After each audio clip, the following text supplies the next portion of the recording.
Now, in the run-up to 9/11, 1973, I was already a hyper-political activist. I had been actually since the Tet Offensive in the Vietnam War in 1968. But as the Vietnam War wound down to a victorious conclusion, much of my activity and much of my attention turned to the defense of the Chilean President Salvador Allende and his Popular Unity government, a democratically elected socialist government in a Latin America infested with generalissimos and fascist juntas and dictatorships of various kinds. Every day I would wake up expecting an American organized and inspired overthrow of the state, but I didn't expect Allende himself to be murdered. I did not expect to see one half of his spectacles smeared in blood on the floor of the palace in Santiago. I did not expect, with Western approval, 40,000 of his supporters to be tortured and murdered in stadia, including stadia in which languished some of the most accomplished, most gifted, most human of the Chilean people, people who had become a byword for Chile's resistance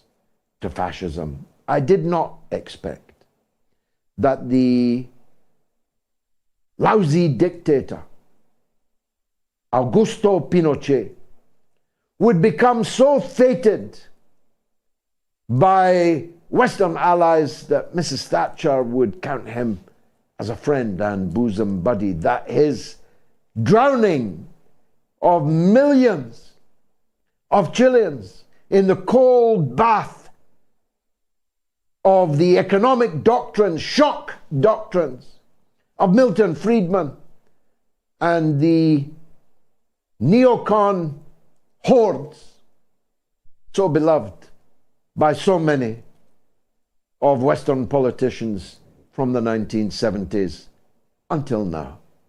I did not expect any of that. And every time I hear of 9/11, which is often, I think, of course, of the 4,000 people who perished in New York. But first and foremost, I will always think first of the 40,000 murdered in Chile by an American organized and inspired coup d'etat, and the millions of Chileans who spilled out as refugees around the world, including many to my own city and my own country. Professor Marcello Ferrada De Noli is a renowned authority on those days and what happened next. And I'm glad to say he joins us now on the mother of all talk shows. Professor, welcome to the show. It is a melancholy fact, isn't it?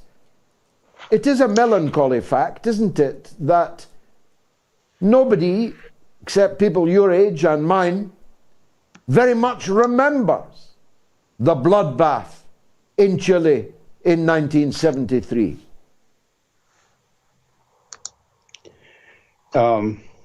Indeed, the new generations are not so well informed. They are more and more disinformed about what's been happening in history and in referring episodes or in geopolitical episodes that actually have shaped the current situation that we have nowadays. What was Allende's biggest crimes that earned him the enmity of the United States of America, the CIA, and the European satraps of the US empire? Well, that could be sum up in one and only event. He was the first democratically elected president with a socialist background and with a program which was clearly devised to construct a new socialist society in Chile in all kinds of spheres, economically and in health care and property of different means of production in agriculture, and fundamentally also the nationalization of the copper mining companies and other minings, which were at the time in control by the United States and other corporate interests. But in the main, it was not a economical threat. It was absolutely the political or geopolitical threat that the victory of Allende could signify for reshaping the panorama at that time. Kissinger said that himself in a meeting with President Nixon. It was even before the coup, when it was clear that Allende could be elected. And then he said the main threat is that the other countries in South America in the first place, and perhaps others in other latitude, would follow suit and elect democratically president with a similar socialist background that the one Allende had. What role did Kissinger and Nixon play in the overthrow of President Allende? Oh, well, it was a fundamental role. They took the initiative for this action, and long before the coup took place in September 11th, 1973. But already before, in a meeting that. In a meeting that was held in the White House with the presence of Kissinger and the presence of Richard Helms, then director of the CIA, Nixon's orders were to create the conditions to overthrow Allende if he was going to assume the presidency, but preferably that organize a set of activities that would prevent that Allende could be elected. And his orders were, crystal clear. We know this because the National Archive have disclosed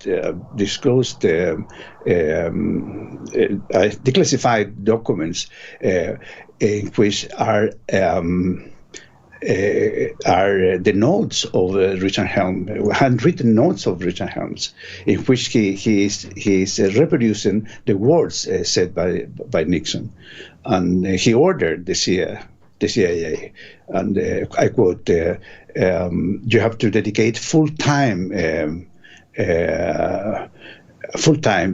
and use the best men we have in this endeavor." So that meeting took place in September 15. There was September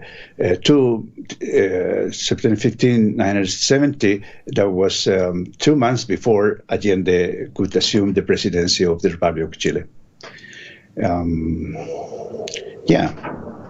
Now, the methods that they used to create the conditions have become part of a playbook that we have become familiar with in many other so-called color revolutions. This was an early color revolution, wasn't it?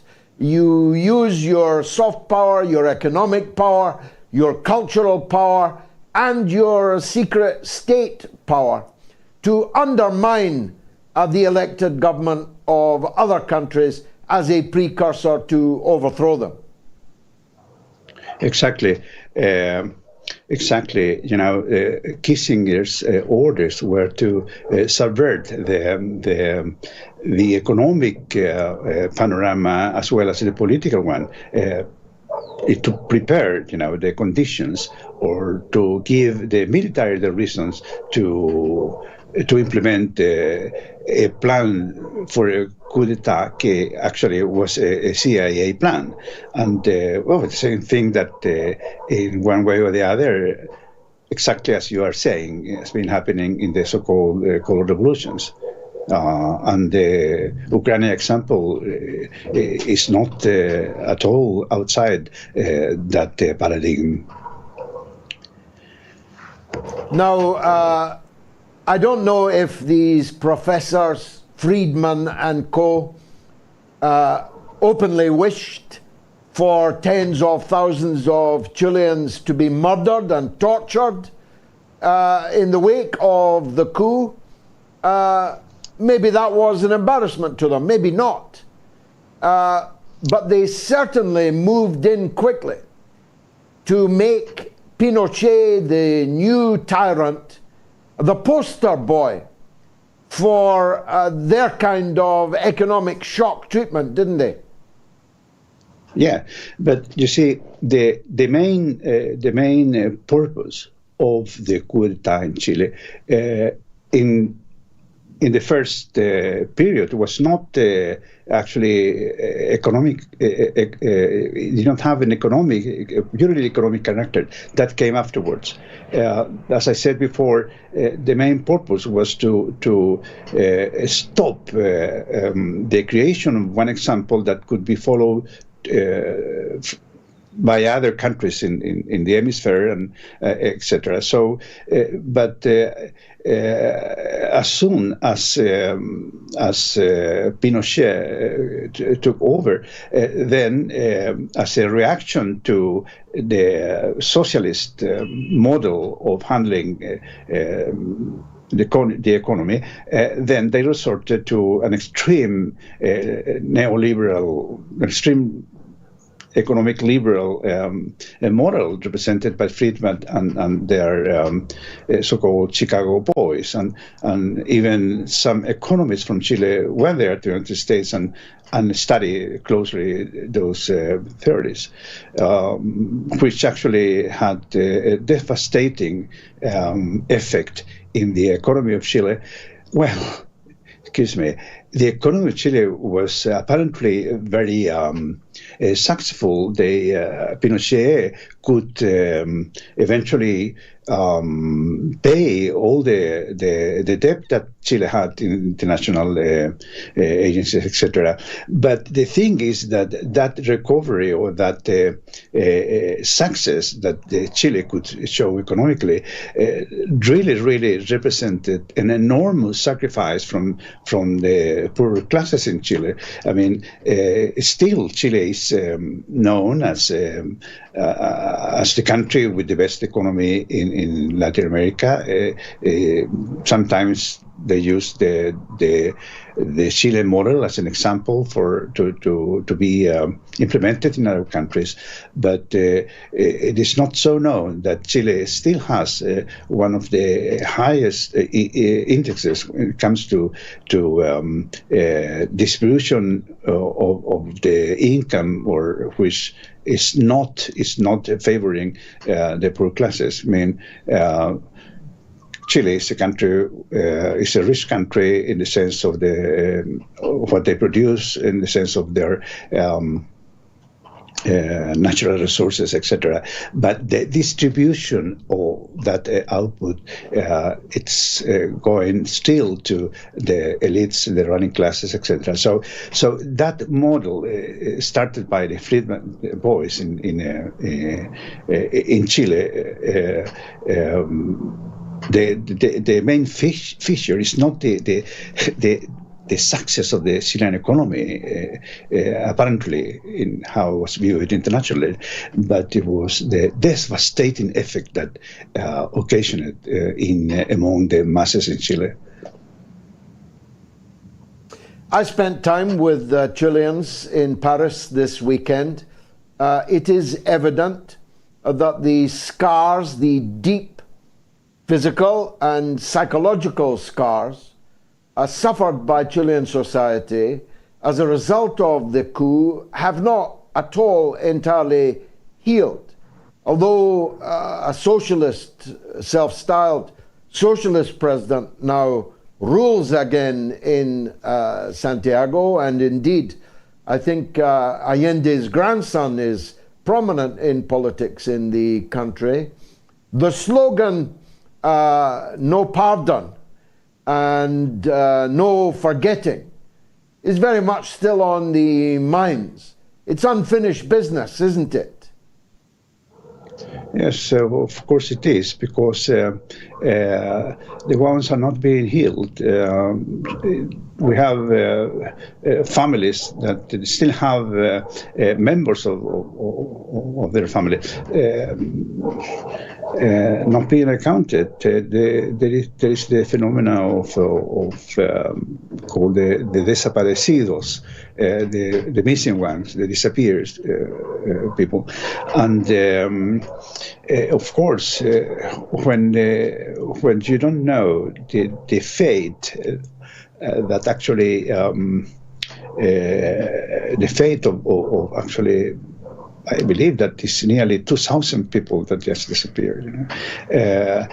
And there is no explanation for that, and no further investigations. Of course, there are investigations, and some military have been judged, and sometimes they have been condemned to terms in prison, but that is not representative of what has been happening in Chile during the 50 years. So wounds, as I said, are not healed, and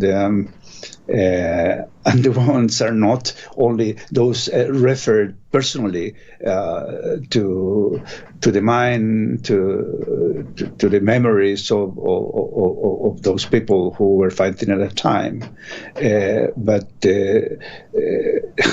the worst memory is that because we are reminding of that in Chile, of the economic catastrophe that signified for the masses the implementing of the neoliberal model by Pinochet. And let me add just one thing. Let me add that this not only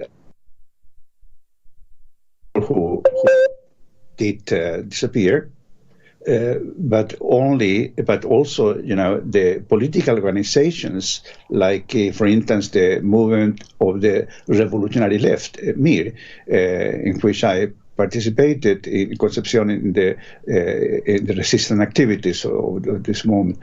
We have lost a vast number of our members, not much in the actually resistance, because it was very short-lived and we were defeated.